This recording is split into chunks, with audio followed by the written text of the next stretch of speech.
Dileep, thanks for joining us. Thank you for having me. No problem at all. Do you want to give the listeners a brief background into you and tell us your chosen subject? Sure. So my name's Dileep Marway. I've been in tech for roughly 15 years. In terms of my background, I've done a bit of everything, probably because I'm the type of person who gets bored quite quickly. As long as I'm learning, I'm smiling, which is a good thing. Big Aston Villa fan, which is why I'm wearing the Villa top today. For your sins. Had to pull this out because I only just brought it, so I'm very proud to be a Villa fan at the moment. If you asked me about a month ago, I would have said something different. It's picked back up, it's fine.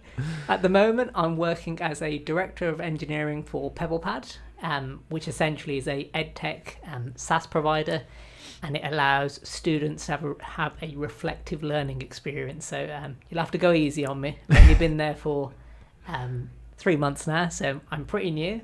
Before that, I've done a multitude of roles. So the subject that I'm looking to talk about today is dealing with conflict.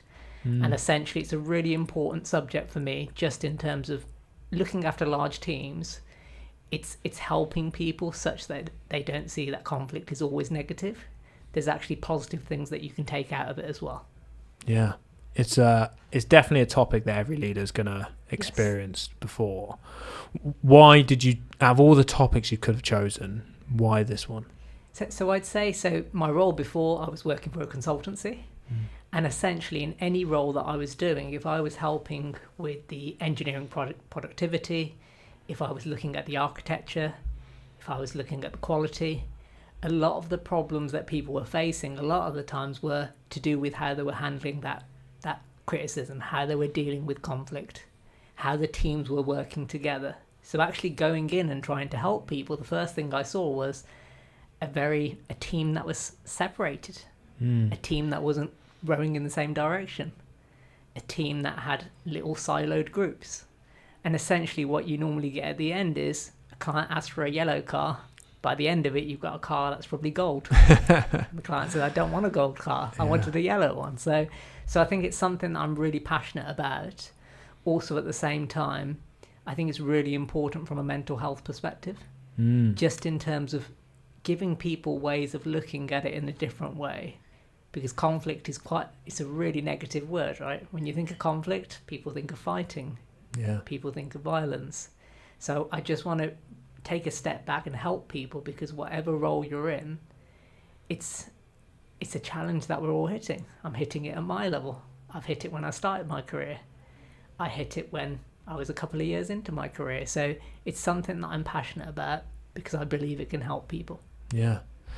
It feels like it's one of those things where, and it happens quite a lot in tech, right? You get thrown into a leadership role and you're almost learning on the job quite a lot of the time. So how did you get better at dealing with conflict in the teams? Is that just for experience? How did that work? Really interesting one. So someone asked me last week, have you had coaching? Have you done formal qualifications?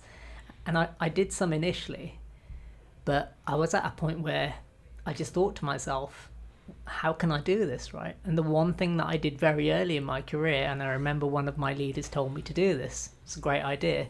I had a book, and in that book I wrote down everything that was making me feel upset, or everything that I wouldn't do if I was in that leader's position. Wow. And I used that book as a bit of a reference. And I looked back at that book and I thought, you know what, I don't want to be that person. So I just saw it as making my own sort of definition of what the role should be, and holding my hands up. I made mistakes, there's things that I did wrong, but it's actually having that reflective sort of manner to know I've done something wrong, how can I do better? Don't be afraid to say, I'm sorry, I made a mistake. Don't be afraid to put your hand up and say, I should have done better here. And I think that's really important, because when people are open and honest on where they are and the mistakes they've made, you're halfway there to actually learning and making it better next time. Yeah. So yeah, it was a bit more of a, I'm thrown into the job, give it a go, see how you get on. Found it really hard at first, and a lot of people would find it hard, because you've gone from an experience of, you were probably high performing in a certain role when you were hands on, and then somebody's thought, this person will be a great leader, or this person will be a great manager. But it doesn't always work out that way. So it does feel a bit sink and swim. But I think for me, I was quite lucky that I had the support from my leaders to actually say, it's okay to fail. Yeah. But not everyone gets that sort of support or that arm around them. So, yeah, very thankful to those leaders who I had first very early in my career, because I've then taken those positives and I keep carrying those positives forward. Yeah. So you had that psychological safety, I guess, Correct. when you first stepped into Correct. that role. That book's interesting. Do you still have that book? Is that still a living, breathing thing? It's somewhere. I can't say where, because I've had 2 house moves since then. So essentially, it's probably somewhere. But what's really interesting is I think writing in general can help that reflection experience, and I think that really can help people. So how did I get into blogging? I used to write a blog every day, and then my wife started to see those blogs and say, "You're actually quite funny." Which is I love her surprise there. You're actually quite funny. So essentially that's how I started blogging. But I think, the more people write and the more people reflect, I don't think it's a bad thing. So one thing that I do like to say to my team is actually reflect daily. End of the day, actually write down what went well, what could go better, and what do you want to take into the next day. And I think that's been really important for me in my career, in that you deal with different challenges along the way, and it's actually trying to work out how can I do better, and we can always do better, and having that mindset that you're never going to be the finished article, because what is a finished article? Yeah, it's a journey, isn't it? Exactly. What, I'm playing a bit of devil's advocate here. What if somebody came to you and you gave them that advice and said, reflect every day, write some stuff down? What if they said, my brain just doesn't work that way, writing stuff down just doesn't do it for me? Yes. What would you say to that? I'd say it's completely fair, because we're not all the same, right? Is the first thing I'd say. So it's finding out what works for you. And I think that's really important. So a good example for me is organisation is really, really important. Just in terms of when you're looking after a large team, it's taken me probably 10 years to find a way of organising and doing my tasks that now works for me. So when I first started off, I had a sheet of paper. I'd write a list on the paper. That went out the window quickly, because I didn't normally get the stuff done. Someone would call me up, we've got a problem, and then the list is still the same. Yeah. Then I tried a board. The board approach didn't always work. The approach that works at the moment is I get some post-it notes. I leave post-it notes on a big board. I take off 5 and stick it on my desk. When I've done one, I scrunch it up and put it in the bin. Nice. When I empty the bin, that's a form, sort of in my head, I know that I've accomplished a task. So what I'd say to people is, when they say that wouldn't work for me, it's trying to give them coaching and ask them the right questions, such that you're not sort of solutionizing them to say this is what you must do, but trying to accomplish what's the problem, can we solve it together, and can we course correct along the way. I think that's really important, because some people like writing, some people like to completely switch off and maybe have a 10-minute chat the next day, or some people like to reflect end of the week. Yeah. Some people like to fail fast, and then for them, they've probably got a better memory at that stage because failing helps them. So I think it's finding out what works for you. I think the biggest reflection point for me initially was seeing myself as managing a team, whereas where I've probably got to over time is the importance of coaching. So yes, I can tell someone you need to do this. So if they've got an architectural solution, I could go to them and say, use it in this way, this is how you need to do it, and this is your result, because I know that we've got it before. Yeah. But the next time, that person won't know what to do because you've told them what to do. So what's been really important for me is asking the right questions. Yeah. What's the problem? What do you think we can do? What's the chance of success? What's the risks with this? What's the possibilities? And allowing people to actually course correct along the way. And that's a far better learning, because if I look at my career, I've learnt far more from the failures than I have from the successes. Yeah. And I think that's a really important learning for me. What you're talking about there, I see quite a lot in, like you say, when people are transitioning from that contributor to leader, it's very easy to look at a problem that somebody's come to you with and go, well, how do you not know how to do that? Correct. Do it this way. Correct. This is where you should do it. But yeah, you do learn that coaching, whilst in the moment takes a little bit more time, Yes. and you've got to create that time because you might be in the middle of something, but the benefits hopefully down the line will be massive for you, the team, and for that individual. Exactly. As well. Cool. If I could take you back then, Yeah. so Dileep early just stepped into a leadership role, and you were looking at that situation and looking at your learning path. What mistakes would you be seeing that perhaps you were making at that time around managing conflict that you would look at now and go, oh, okay, maybe I'll do that differently now? So I'd definitely say slowing down. Mm-hmm. I'd say initially, I just thought pace and go fast, just think on the spot. But what I've learned actually is taking a step back and actually saying, shall we come back another time? Can I have time to reflect? If you ask people the question to slow down, nobody generally disagrees with that, because sometimes taking a step back can actually diffuse the situation. Whereas very initially when I was in my career, if I was sort of seen as a high performer, maybe some of that ego went to my head. Yeah. And then when I actually went into a leadership role, I thought everyone had to be that 5 out of 5. Sometimes 3 out of 5 is good enough. Having a 3 out of 5, having a 4 out of 5, having a 5 out of 5, that's a nice mix. But not everyone can be a 5 out of 5. And that's fine, right? They may be better in some areas than other people. So I think if I look back now, I'd definitely say I was more of a manager. Yeah. I'd probably say now I do more coaching, and I try and show through leadership by actually giving the right templates and boundaries such that people can succeed. Whereas when I first went into the role, I was probably very much like, you need to be like me. Yeah. And I think that's probably the big reflection that I'd have. Because I think for me, there's people who are very good at code. There's people who are very good at communication. There's people who can see an architectural solution and say, this is where we are now and this is where we need to be in 5 years. There's people who are very good at their attention to detail, and that's why they can pick out problems really quick. Having that diverse team, putting it together, I think diversity is probably the key thing for me, because if you've got a team of 5 out of 5s, most likely there's a level of ego in there as well, and you don't get to your end goal. So I think over time what I've learned is actually getting a mix and balance and actually helping people through and giving people a chance.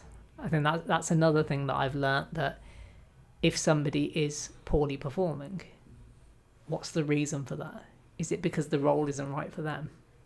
Or is it actually because they need a bit more support? They need coaching, they need boundaries, they need some trust.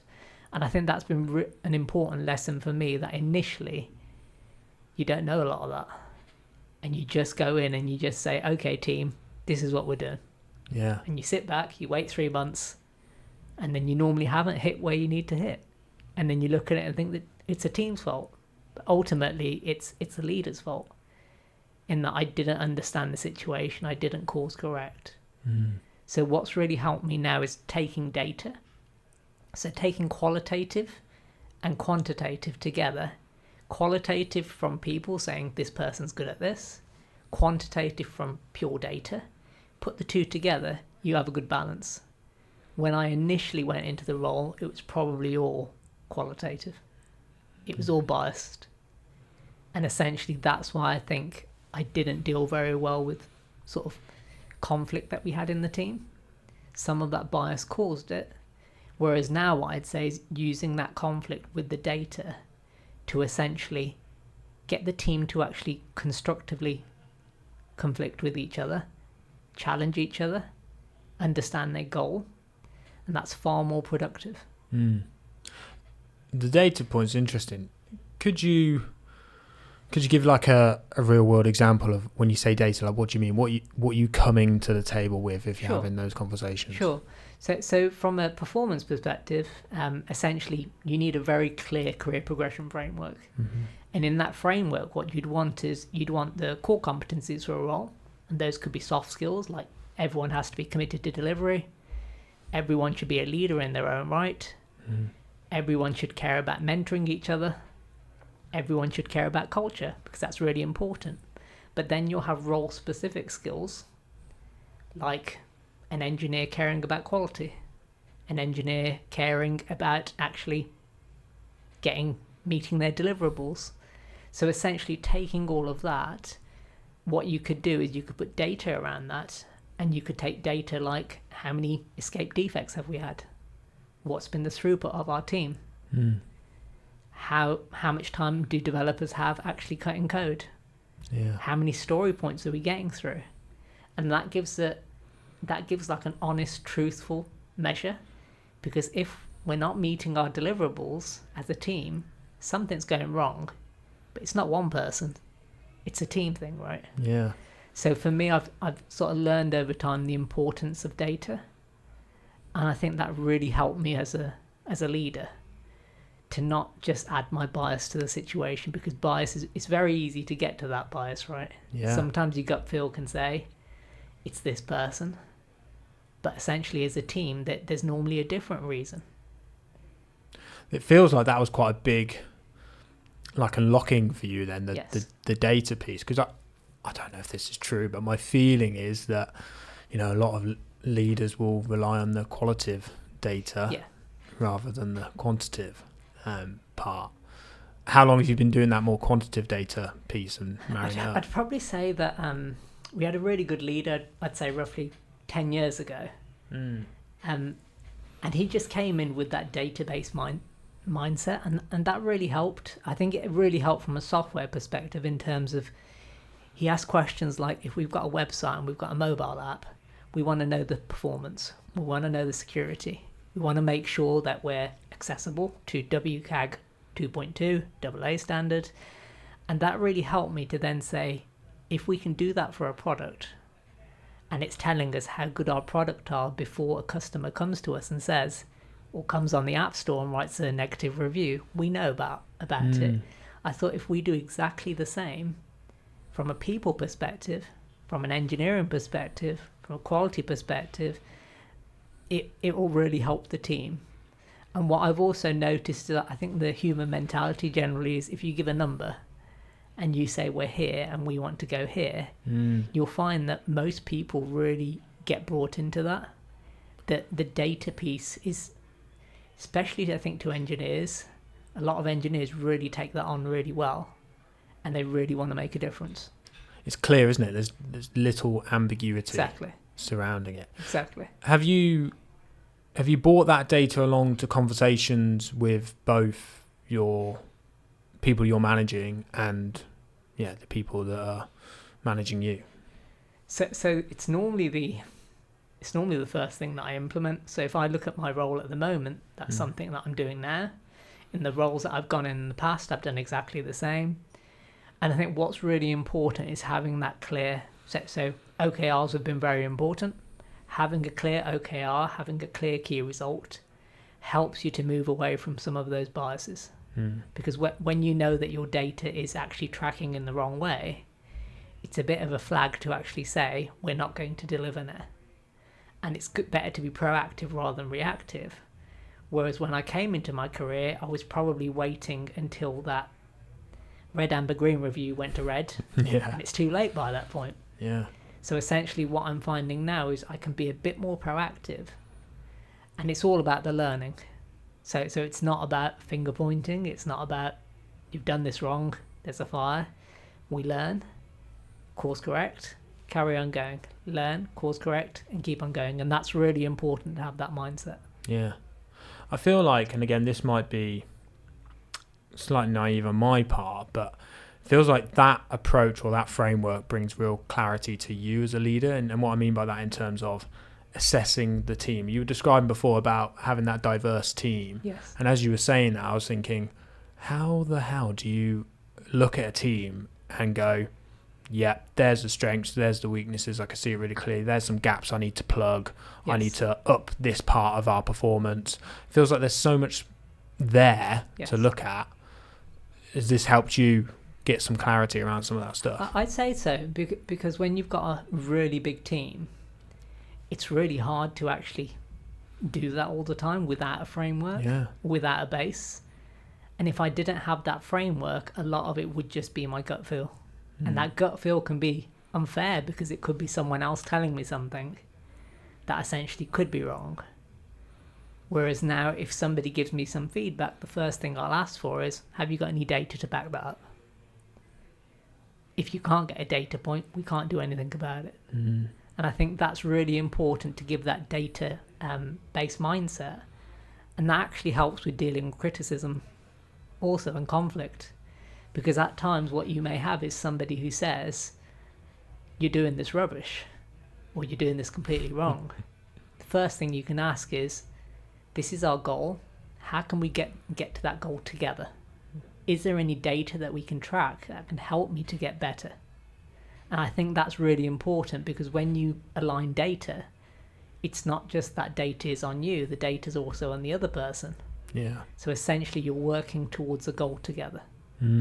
So there's definitely ways of doing that sort of stuff. I think one good thing that comes to mind is, I remember some time ago where a lot of QA roles were becoming engineering roles.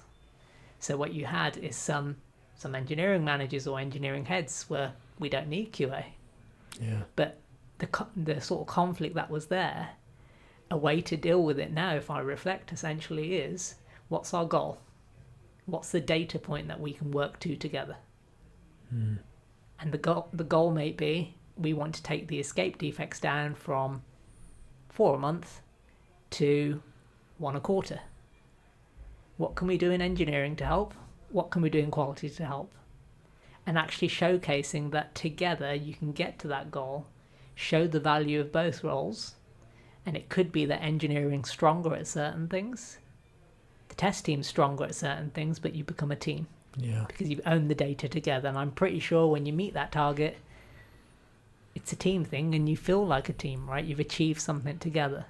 Whereas initially, that initial thought, if you bash heads or you say, nope, I completely disagree, you'll probably just continue disagreeing for months. I want to take you to a conversation we had in our prep. Sure. So you described, I've got it down here, constructive and destructive conflict. So what does that mean? Talk us through that. So destructive is more so making a person feel really bad. So actually being aggressive, actually focusing more on the person rather than the problem, and also just looking at the situation from just one view, and that's a single view that you've got yourself. Whereas actually working with the person, if it was more of a positive means of doing this, you'd be doing things like active listening. You'd be maybe even saying, let's get back together in a week, let's get some data, let's speak to a few people, let's see how we can get to a solution. So with a positive conflict, what you'll see is two people or multiple people trying to work towards the same goal. When it's really destructive, essentially what you've got is two people going in a separate direction. Yeah. And I think it's important to actually reflect and say what's happening here, because if you're on the destructive path, you can walk away. You don't have to sit there. You can actually say, let's take a break. I want to reflect. Let's come back when things have cooled down. But what normally happens in these situations is you've got two people bashing heads. Just gets worse. Yeah, piles on top. Correct.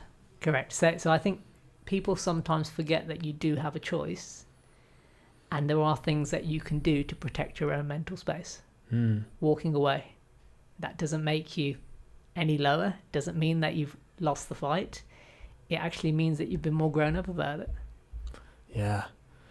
When you're saying that, it sounds so easy to do that, and I can already think of times in my career or my life where you're saying the same things, right? Where you're in a maybe not an argument, but there's a disagreement, but it's going back and forth, and you just feel it building to a bit of a crescendo because nobody's backing down. And how would you coach somebody, or how would you get someone to get better at that? That feels really difficult.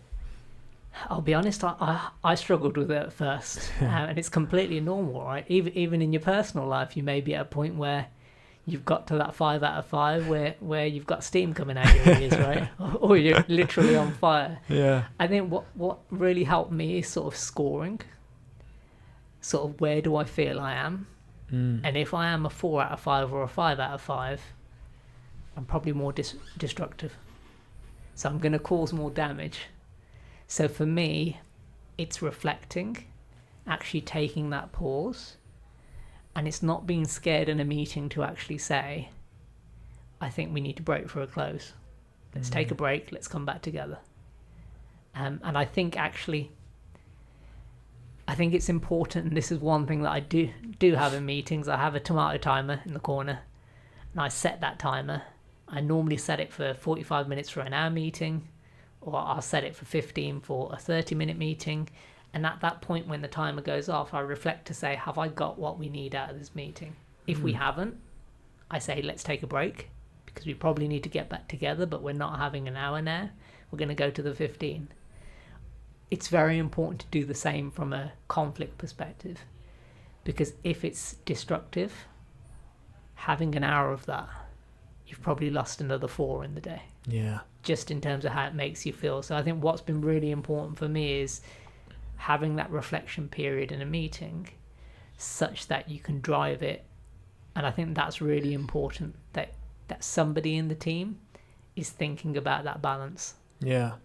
So let's say then 2 of your members of your team are on a meeting, yes. and you're on that meeting as well, but they're the ones having the disagreement, yes. and you can feel it building. Is that what you would say then initially? Would you step in at that point and go, right, we need a break at this point? And then what happens after that? So if it's a big meeting with other people there, I think the first thing I do is, there's one thing I always have is, imagine if that was my money. How would I deal with it? So I always use an analogy that if I always see the money at work as my own money. Yeah, okay. And I want to be in a position that at the end of the month when I'm paid, I want to feel like I've earned that money and I've done a positive thing.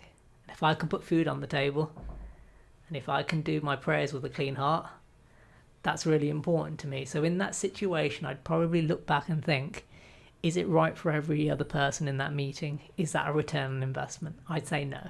So the first thing I'd do is I'd say, probably don't need everyone here. Let's take a break. Let's reflect. And then I'd have a smaller audience with those 2 people to coach and talk through. So the first thing I'd do is have some guide rails to say, we don't talk to each other like this. We don't do this. Put the guide rails in place and then allow people to deviate through those.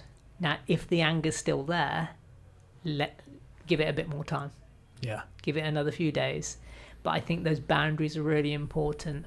One exercise that I did in a previous role that really helped was, we had a massive A3 sheet of paper. We all wrote down what we want the culture to be. We stuck it on the wall. And then when we hired a new person, we got the new person to sign it. Yeah, okay. And what we found was, whenever there was something that someone did that was against that, like destructive conflict, for instance, or criticizing someone in the team constantly, rather than me as a leader calling that out, we found that people started to deal with it themselves. So someone would say, we've signed this. This is our team charter. These are the culture and behaviors that we decided as a team. You're not adhering to it. And what we normally found is people started to adhere. Though at times, sometimes there's some people who just don't fit the bill. It's not the right environment. It doesn't mean to say that they won't be brilliant somewhere else. It's just that that environment isn't right for them. Yeah. I think that's an important reflection to have. Yeah, I think you have to get to that decision, don't you, at some point. Correct. It's a difficult process to get there. And I guess what you're talking about there becomes a self-policing environment. It does. How did you do anything extra there? So you create the paper, it's up on the wall. I've heard a few people do that before, but I've definitely seen it in some places where it gets lost, it's forgotten. Yes. It's not a living, breathing thing. Is there anything in there that you did, or did you talk about it, or was it brought up in meetings constantly? How did that? I think you just have to balance sort of the culture side with the sort of output and delivery side. and it's constantly a bit like a seesaw, right? You're going to go one way a bit too much at times, and then you need to bring it back. And what's really important as a leader is just ask yourself, how would I want to be treated in this situation? One thing I always say is, how would I want to be treated at home? Yeah. And see those people as if they are your family. So treat them in the same way that you would treat your family. But what I would say, there's no perfect balance. There's going to be times where you're more on the delivery side and it feels a bit harsher because it's needed from a business perspective. But what's important is that you do bring that cultural side back in. So you tilt the seesaw, but you make sure that you're not too much one way, because what may happen is it feels like a really happy place, but you're getting no results. Yeah. And ultimately, all you're doing is you're hiding the reality that you're not getting a return on investment and you need a return on investment. So it's a bit of a balancing act. I think for me personally, that's another data point that as a leader, I should understand where the business is.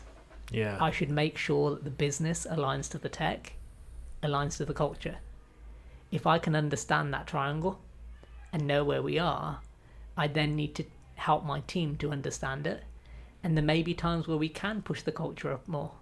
There may be times where we have to push the people side along with it. And there may be times when we have to push sort of the delivery side to make sure that we're delivering. So I think it's a bit of a balancing act. But yeah, I think you're at different stages. So it depends where the business is. But as a leader, you have to know where you are. Yeah. Can conflict ever be healthy in a team? I'd say so. So if you've got a team where one person has an idea, especially when it's the leader, and the leader's not always as close to the detail, as the leader gets out of the code, as the leader gets outside the architecture, or as some people say, as a leader just starts doing PowerPoint presentations, which it can sometimes feel that way. Essentially, when you solutionize at that level, you're basing your knowledge sometimes on the 5 years when you was last in the code, or the 10 years when you were last in the code. Now that's really dangerous, because imagine if you have an environment where nobody disagrees, nobody has conflict, everyone just listens. What you're essentially going to do is have that constant car scenario where you're building gold cars. You're never going to get to that yellow car. Yeah. So where I think it's really important is people actually disagree, have conflict in a positive way, and leaders actually have the courage to actually say no and change a path. And I think that's probably been the biggest learning for me. That 5 years ago, one of my leaders said to me, don't be scared to course correct. Don't be scared to actually say, we've done wrong. That's really important, because I think, why do most things fail? Because your ego says, keep going. Yeah. And I know we sort of spoke about maybe not following your gut sometimes and that being a biased thing, but sometimes as a leader you can spot that, can't you? You get that feeling going, this isn't going where we want it to go. Correct. And the temptation is to go, oh, it might be okay, let's keep going. Yes.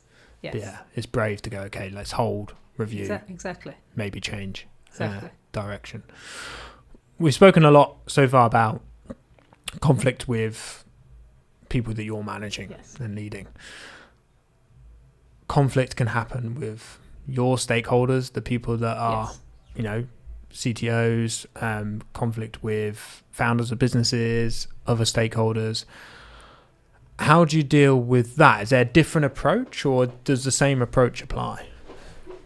I think the same aspects apply. I think when you're closer to it with your team, you probably understand their point of view a bit more. You understand their work. You've got a bit more feedback. I think what's really important with sort of those higher stakeholders or people outside your team is trying to understand what their goals are. What does success look like for them? What has their manager said to them that they have to achieve? So once you understand their boundaries, once you understand what you need to do, if you align the two and say, look, we've got the same goal here. I need you to be successful, and that means I can be successful.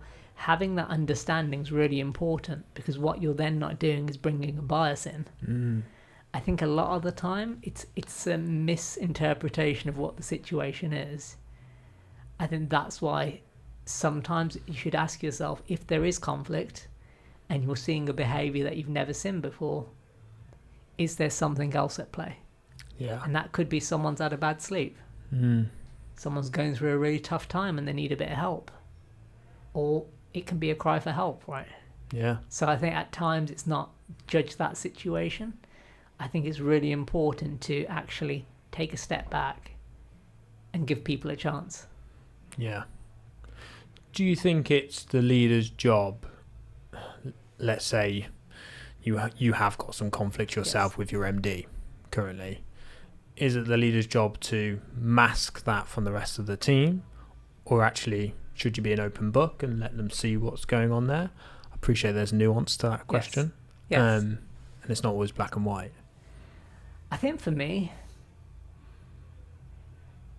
when you take the negative approach, so when you let that negativity be shared with the team, what I found generally is that can have a knock-on effect, that negativity is taken on by the team and then they pass it on to their team. And then before you know it, you've got a very unhappy team.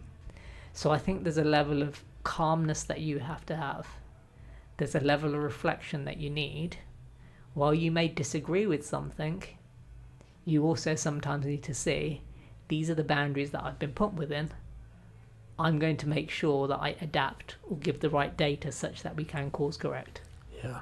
So there's been times in my careers where I've completely disagreed with certain things, but it's fine, right? I think for me what was important is disagree with data. If that doesn't work, go down the path, break it down into a deliverable such that I can show that it's not the right way. Yeah. And then course correct when need be. If I still wasn't allowed to course correct, I've done what I needed. But still keep that positivity, because my view is on that, can I learn? Can I have a better argument? Can I give things in a different way? Whereas if a leader's getting involved in that negativity, I always say that's eating up time. Yeah. So there's always setbacks. And I think the key thing that I now say to myself, I was probably really frustrated at first, and I'd share that frustration with the team. By the end of it, you've got a really unhappy team and you're finding that people are leaving, right? Yeah. Whereas where I am now, I'll reflect and I'll say, can I still put food on the table? Yes, I can. Am I still in a good am I lucky to be where I am? Yes, I am. Have I got my health? Have I got my family? Yes, I have. And see it as a problem to solve, learn from it, and then get it better next time. Yeah. I guess what you're talking about there is gratitude. Correct. And perspective, right? Yes. I think they're great things to be able to totally reframe whatever's going on. Yes. And like I say, it's taking a step back, write down if you want to, or just think about something that you are happy for, or should be thankful for. And it really helps that situation. Correct. Going back to the conflict piece between MD, CEOs, or whatever it might be, people above you and tech teams or yourself, I'd be interested in your opinion on this. Where I tend to see the biggest conflicts come there is there's a misunderstanding around either expectation of the tech team and what they've done to try and correct it. If an MD is going, well, where is this deliverable? There might be 10 things that have been shoved into the product roadmap that might have totally changed the game that MD might not totally understand. So that communication feels to me like it needs to be a constant thing of reminding the rest of the business what the tech team are doing and the value they're delivering. Have you got a way of you do that constantly? Is there a framework you follow for that? Really good question. So I think a lot of the time it's normally, I don't think of that senior stakeholder as being wrong. It's normally the way that it's been portrayed. Yes. So very technical people are super bright, but the best technical people are the ones who can take something technical and explain it in a non-technical way. Yeah. And what you normally have is, and I think this happens in a lot of organizations, is you've got a tech team, tech person shares something, it then goes to their leader, they portray it in a different way, they add a bit of bias because they probably cut code 10 years ago, then goes to another person who's probably cut code 15 years ago. They portrayed it in a completely different way. By the time it goes to the board, it's still being spoken in a language, and it seems like gibberish to them. It's a different story, like, isn't it? They don't know, what is this team talking about. I've invested this much money, and I still don't know what they're doing, right? So I think for me, what's been really important is to really push those analogies and really push a language such that anyone can understand it. So when I was working with a team in India, funny one, I related everything to cricket. Okay. Because they loved cricket. Yeah. And yeah, my wife loves cricket, so I took all of that learning, and essentially I spoke about things like, you're a number one batsman, but you've got out. What could we have done better? What can we practice on? What can we do? We haven't got any off spinners in the team. And I think that's really important, to give an analogy such that the team understand it. So if I look at times where there's been problems and I'm talking to the board, I might say things to the board like, this is a house, we bought a new house, but we've got dodgy central heating. Yeah. We've also got dodgy electrics. You want me to add a new bedroom? I don't want to add a new bedroom. I want to sort the dodgy taps. I want to sort the dodgy electrics first. Let me work on some of that. So I'm not saying technical debt. I'm just saying, let me sort the dodgy heating out, and let me sort the dodgy electrics out, and then I'll add you a new room. But if the board still keep pushing and saying, no, you need to put a new bathroom in, I'll probably say something like, I can do that, but there's 70% chance that when I put the shower on, it's going to cause a leak. It's going to burst the pipes. Tenants or customers, if you use that analogy, we won't have any. Yeah. They're going to leave us. And that's been really important for me, that I've kept that message really consistent. And I remember in one past role when I was helping to push a DevSecOps team, we spoke about a hotel. And we said one of the rooms essentially is a mess, and we need to sort this out. And when we said we want to add in cloud and monitoring and alerting, we said things like, we're going to put a Nest smoke alarm that self-heals, that checks itself if there's carbon monoxide in the air, that actually tells us a couple of months before you need to change your battery.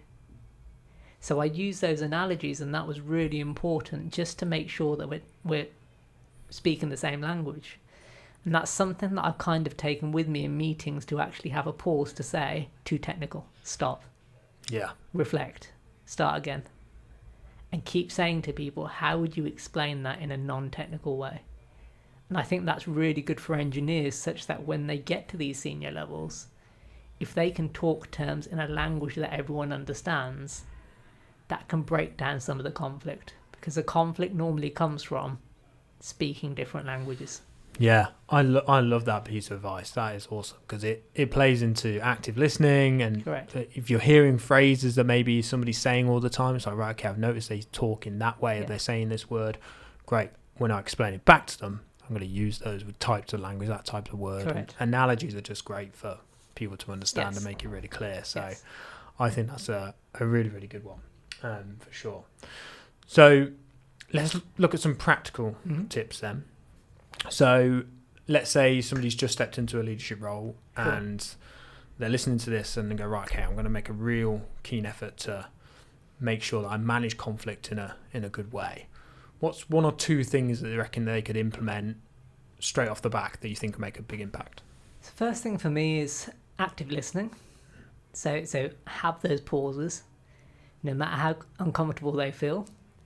Let things pause, reflect. I also feel read the body language, kind of related to reflecting and taking a step back. The other one for me would definitely be not adding your own bias in. So not actually thinking this is how things are going to be. Let things be and course correct along the way. It's far better to have an open mind rather than have a closed book and going in and expecting things, because then you'll add to the conflict. Yeah. That's really difficult. That second one. It's hard, isn't it? Correct. You're almost so eager to, and we talk about this all the time, but going from, let's say you're a lead dev and you're going into a leadership role, it's a totally different job. It is. you almost need that. And I wish people, businesses, treated it as such as a different job, and went through a process with somebody to train them up. But so often it is we don't have the time or budget to do that. You're right. I think what's really important as a leader is you give those boundaries. If you can't give the boundaries, then give the time, give the support such that this person needs that safety net. And I think establishing where you are and also having those clear conversations with your leader is really important to say, I'm good at this, but I'm not good at this. How can you help me? I think far too often, if I look at myself, when I first went in this career, you're too scared to actually reflect and say, this is what I'm not good at, because you're thinking, you know what, they're going to move me back to where I was before. Yeah, I'm going to be judged. So what's really important is that relationship is open, and you've got a leader who allows you to actually be open and honest. And you say, for instance, I'm not really very comfortable to do one-to-ones. Can you do a couple with me first? Yeah. Give me a way of doing it. And that's where you can course correct and learn, and then you've got a template to move forwards. Yeah. Again, what we were talking about there is self-awareness, and with all these conversations I've had with so many leaders, self-awareness comes up at all these different parts. It's really difficult. You come across somebody who's incredibly self-aware. Is that something you've always naturally had, or like, have you got better at that? Is it just experience? How does that work? I think it's more. I definitely say it's been a journey. I definitely say along the way I've had to course correct and try and understand where I am. I think a lot of it comes from learning. So speaking to people, going to conferences, understanding people's roles, and not just. I think for me it's more learning from anyone. So if I'm watching football, what can I learn? Yeah. If I'm watching cricket, what can I learn? If I'm going to a different culture, what can I learn? So having that inquisitive mindset has probably been the biggest thing for me, because I always say that no matter who you speak to, you can always learn one thing from that person. Yeah. And I think taking that mindset, and that's why I think books are so important, or listening to an audiobook, or going to a conference and talking to people, or even understanding something that's completely different to what you're doing, it can really help, right? So one thing that I like to do in my spare time is building Lego. Nice. And that's because it helps me to sort of relax, it helps me to reflect, and also it allows me to use my creative side, which is I can change the model, I can make it how I want, I can add things to it. And that's really important, that you actually see that there's value in anything that you do. Yeah, absolutely. Awesome. I wanted to talk a little bit about when there is conflict in the team, around the mental health aspect of that. And obviously a tricky subject, but I don't know if that's something you've experienced before, when there has been unresolved conflict in teams and the impact that has on a person, people, teams, all that sort of stuff. I think I've seen situations in a team before where sort of people have been off sick, especially when that conflict has got worse, especially where that person has felt sort of victimised. So what's really important for me is people still go back to that culture and behaviours that they're a team. And what's really important is if there is conflict, it doesn't have to be that person who says, let's take a break, or it doesn't have to be the leader to say, let's take a break. It could be someone else in the team to say, look, we're a team here. Let's focus on the positives. And that's where I think that career progression framework is really important, where everyone's got the same core competencies. Everyone has a leadership ask, even though you don't have a leadership title. Everyone is a leader in their own right. And that allows people to step up and neutralise the situation. Because what's really sad is if it's allowed to fester, if it's unresolved, most likely it will come back. Yeah. But behind the scenes, somebody's constantly thinking about it. They might not be able to sleep, might be making their health worse, impacting their home life. So one thing that's really important is do speak to people. Don't keep things to yourself. And get support from other people. I think that's really important. If the team needs to reset, come together as a team and say, this worked well, this didn't work well. A bit like a mini retro. When you have a sprint, you have a retro at the end. You can have retros for these type of things as well.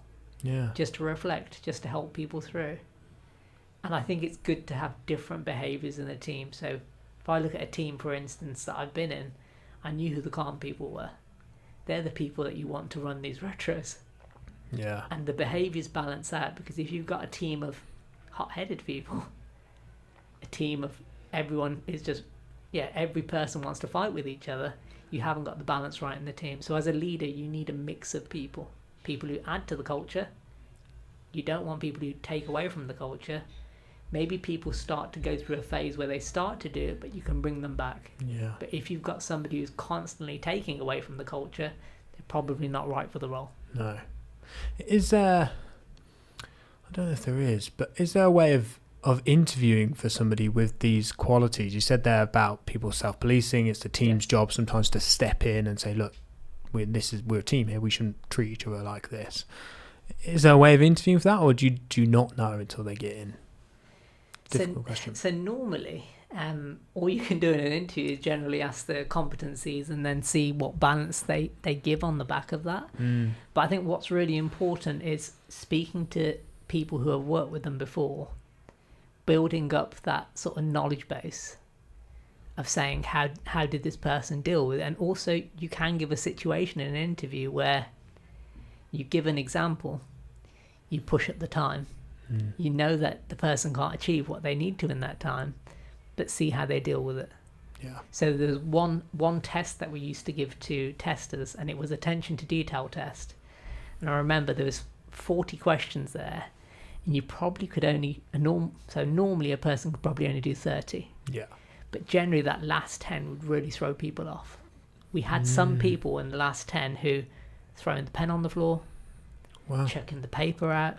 We had one person who walked out the interview. Jeez. And what that shows you is when you really ramp up the pressure, what are the behaviours? Yeah. How is that person talking to you after the test? How does that person still have the gratitude that when you give them a water after the test, are they saying thank you? Mm-hmm. And that's really important in a team, that you could start to see some of those behaviours. I think that's really important, just that respect, how they deal with people, do they leave the door open for people, and you can really get that feel from people that, is it additive to the culture or will they take it away?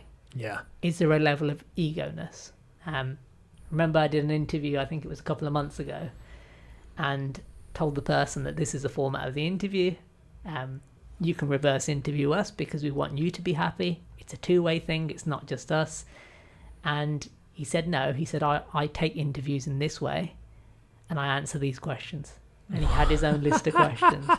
Wow. So straight away we knew. Imagine if somebody went into a meeting with that approach. It's not going to work.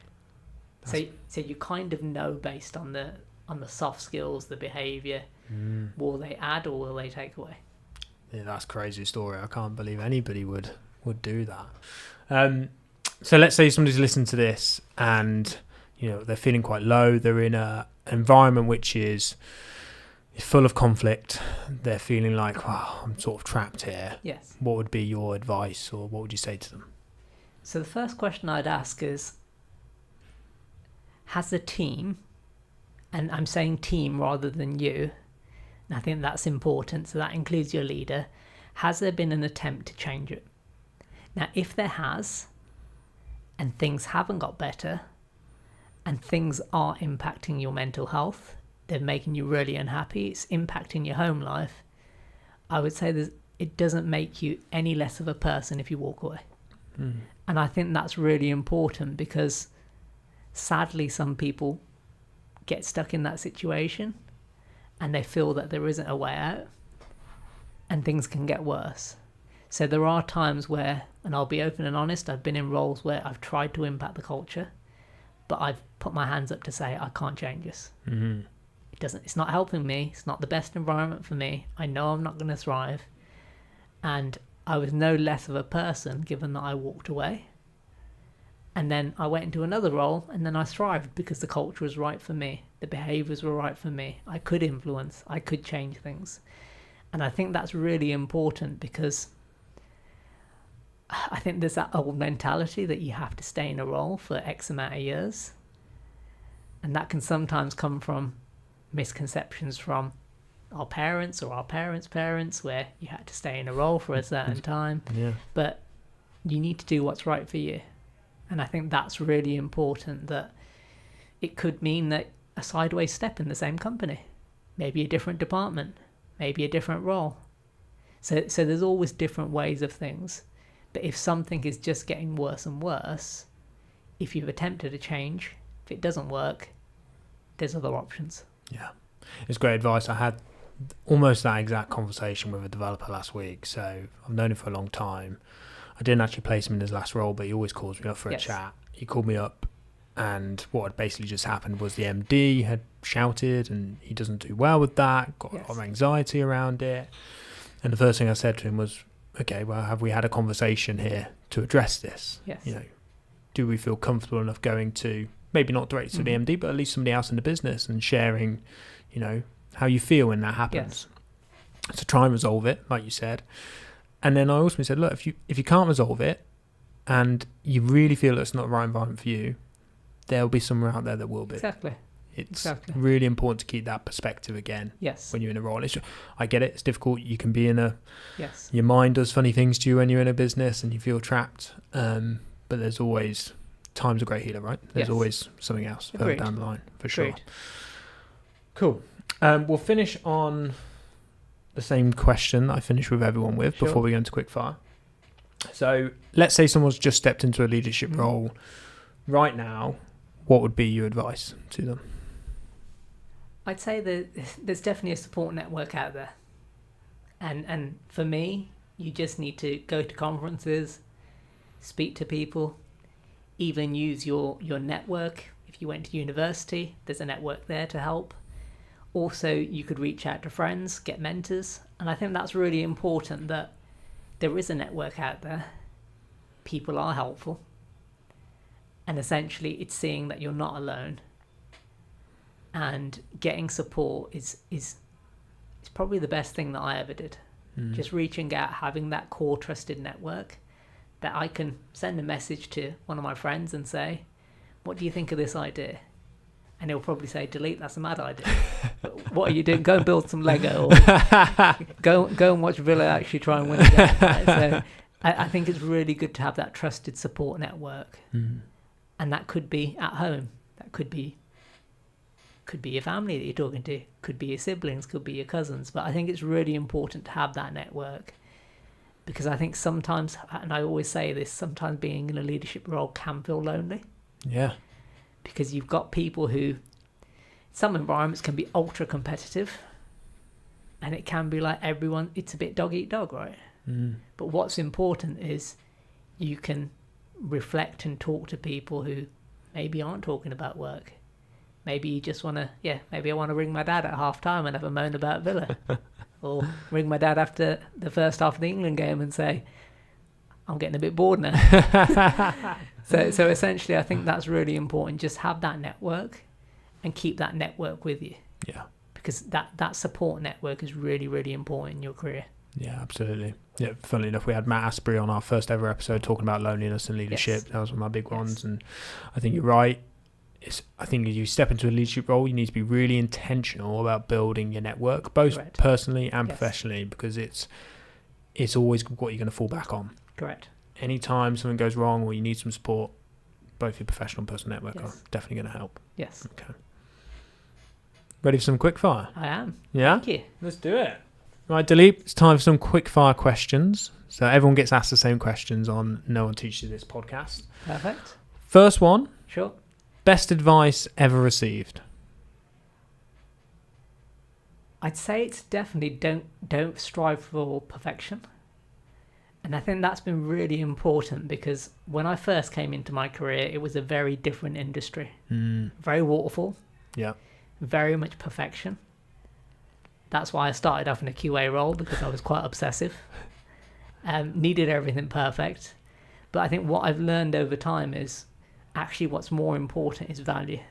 Actually getting something in a customer's hands, even if it's 60% there, you're already building trust. Yeah. And that's really important. I think where the world is now compared to where it was before, and that was really good advice that I got from a leader roughly 10 years ago, and they said, Dileep, I know you want everything perfect. I know you want your emails perfect.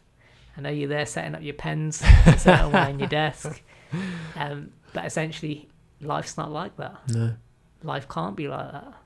And I think that was really good advice, that it set me up in terms of what agile is. Nice. And what software engineering should really be. And that is value as quickly as possible in a customer's hands, such that they can say, you know what, scrap this idea. We don't need it. Yeah. Let's do something else. Yeah. Excellent. That's really important. No, that's great. That's great advice. AI, for or against? I'm for it from I think AI is powerful if it's an enabler. And an enabler is a really key word for me. If there's a task that is repetitive and you're constantly doing it, it's great.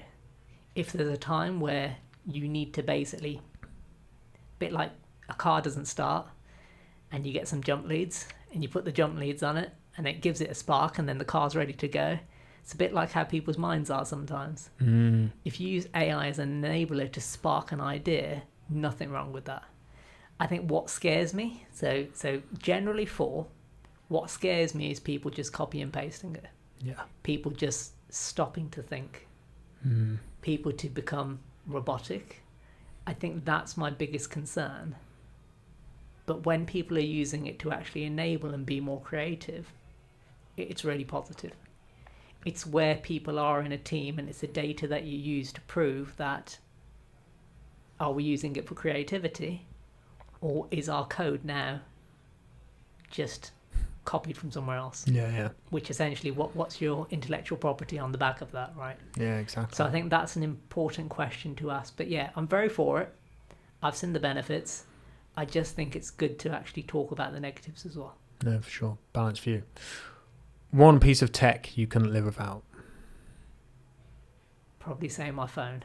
Yeah, do you know what? It is the phone, isn't it? Exactly. It is the biggest piece of tech. One book or audio book or podcast that you'd recommend to somebody? So one that comes to mind for now is $1 Trillion Coach. And that's a book that I read a couple of weeks ago, just because I think it brings you back from I spoke about the delivery being on the right hand side and being the results, return on investment. It helps to bring me more on the culture side. Got you. So actually reading that book at constant intervals or iterations helps me to have a balanced perspective. Centers you a bit more. Yeah. Correct. So really good book. Really enjoy it. Also, I definitely say I like reading a lot of books sort of outside of the tech field. So reading about sort of football biographies or looking at what people are doing in other industries. I think that's really important because there's a lot you can learn. Yeah. Take ideas about how do people see football, how can you relate that to your leadership. Yeah, that's really cool. So, I like that. If you weren't in tech, what would you do? Well, I wanted an ice cream van. Did you really? As a child. Amazing. That was my aim. I wanted an ice cream van, and I just wanted to eat the ice cream myself, which was an aim. Pouring the Mr. Whippy straight into the mouth. That's it. Yeah, okay. Me upside down, getting it all over my beard, and having to wash my beard after. So yeah, probably maybe that's something I'll get to at some point. Yeah. Yeah. Maybe something tech related, right? Maybe I can drive and it stops itself. Yeah. Yeah. Who knows? So yeah. Maybe that's what I would have been. Autonomous ice cream van where people could just purchase it themselves. That'd be awesome. Morning routine? Try and go to the gym when I can. Yeah. So that helps me to have a clean routine and a clean mind in the morning. Mm-hmm. I think for me in the morning, it's planning the day. Yeah. So planning, making a structure, understanding and looking at my calendar to say, is it going to add value? Because I think what's really important is the day before you might think you need a meeting, you don't actually need a meeting. Yeah. So I always ask that question first thing in the morning. I think it's great that you can right click on a meeting in Teams and actually do the chat and actually ask what's the value of this meeting? Mm-hmm. What do we want to get out of this meeting? The person doesn't know the value, let's cancel it. Yeah. Let's go back. So trying to make time in my day, that's really important. going to the gym when I can, and starting to sort of reflect, am I meeting my goals? So I'll write down my goals start of the week, then I'll break that down daily into what are the goals for the day. Nice. At regular intervals, I'll look back to the week to say, am I still on track, or have I completely gone off track? Mm-hmm. Is it right to go off track, or should I still be there? Yeah. Excellent. Awesome. What's one thing you wish you would have done sooner as a leader? I'd probably say initially it's more so being more coach-like. Okay, yeah. And I wish that I did a coaching qualification about 5 years ago. I wish I probably did that earlier, because leadership to me was just management. Yeah. It was just delegation. And I think I could have been a much better leader initially if I had that coaching. So I definitely say anyone who's new to a leadership position, if your mindset is such that it's just management, it's just delegation, just telling people what to do, coaching will really open your eyes. Yeah. It's like you said, it can feel slightly slower, but in the long term, it's actually quicker. Yeah, it's going to help. It's having that mindset. Cool. Favourite food? Butter paneer. Oh, yeah. Very nice. Massive fan. So, yeah, my wife makes that, and that's definitely my favourite food, though probably asleep after because it's quite heavy, right? So sleep well after having one of those. It's a perfect Friday night meal. It's great. Exactly. No hint there. If we release it today, I know what I want to know. This question, the answer is usually meetings, but what takes up most of your time? I'd probably say de-risking. Okay. And I think that's really important as a leader, such that if you don't believe that something's going to be delivered, it's a team having the confidence to say, we were green, but now we believe we're amber. And a leader should use their expertise to support the team to get them back to green. So I'd probably say that's where most of my time is at the moment. But that's really important, because that is a true form of coaching, right? Yeah. That's you actually helping your team to be proactive rather than reactive. And you're teaching them how to course correct along the way. I think that's a really important skill. Yeah, nice. Final one. If your team had to describe you in no more than 3 words, what would they say? Probably say very, very organised at the moment. There'll probably be different words that people might say. I hope they're positive, but yeah. But essentially for me at the moment, I think it's very much very structured in what I do. And I think for me that organisation is really important, because when you've got noise and when you've got a team, and I think of it like a pot with lots of balls in, and if someone's new coming in, or if you've got new senior leadership, it's a bit like shaking that pot up. Yeah. It's my job to add stability and organisation such that those tremors are light and the team don't feel them. Nice. That's really important for me. So that organisation at the moment probably may seem a bit obsessive. So Trello boards, objectives, key results. Yeah. But it's really important that you put the structure in place at the start such that the team is actually steering the ship in the right direction. Without it, what you're going to have is team goes one way and then you're trying to steer the other way. Yeah. And it constantly feels like fire. Yeah. And that's when I would make mistakes myself. So at the moment, a lot of organisation is key. Very good. Dileep, thank you so much for coming on. Thank you for having me. I really appreciate it. Thank you. Thank you. Cheers. Thanks again. There we go. Thank you.